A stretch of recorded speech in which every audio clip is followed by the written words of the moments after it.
Hi friends, AP DSC certificate verification సంబంధించి మరొక update వచ్చింది. అయితే దీంట్లో చాలా వరకు మనకేంటంటే సర్టిఫికేట్ వెరిఫికేషన్ 2-3 రోజుల్లో పూర్తవుతుందని ఒకటి.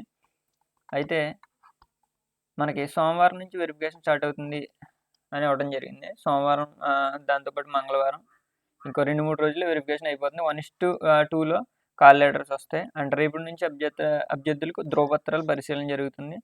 అండ్ 2-3 రోజులు సమయం ఇవ్వనున్నారు మొత్తానికి. అయితే రిజర్వేషన్ల ఆధారంగా కట్ ఆఫ్ మార్కులపై నిర్ణయం. సో కట్ ఆఫ్ ఇప్పుడు రాబోతుంది. మనకి ఈ రోజు నైట్కి మనకి ఈ కాల్ లెటర్స్ వచ్చాక మనకి కట్ ఆఫ్ ఏంటనేది క్లియర్గా తెలుస్తుంది. అండ్ లాగిన్లో కాల్ లెటర్స్ అందుబాటులో ఉన్నాయి. ఇదంతా మనందరికీ తెలిసిన విషయమే.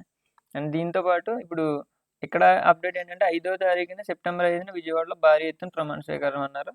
సో అంత తొందరగా జరిగితే చాలా మంచిదనే చెప్పాలి. అండ్ ఈ సర్టిఫికేట్ వెరిఫికేషన్ సంబంధించి ఏ అప్డేట్ ఉన్నా వెంటనే నేను పోస్ట్ చేస్తాను. ఛానల్ని సబ్స్క్రైబ్ చేసి బెల్ ఐకాన్ క్లిక్ చేయండి. Thank you.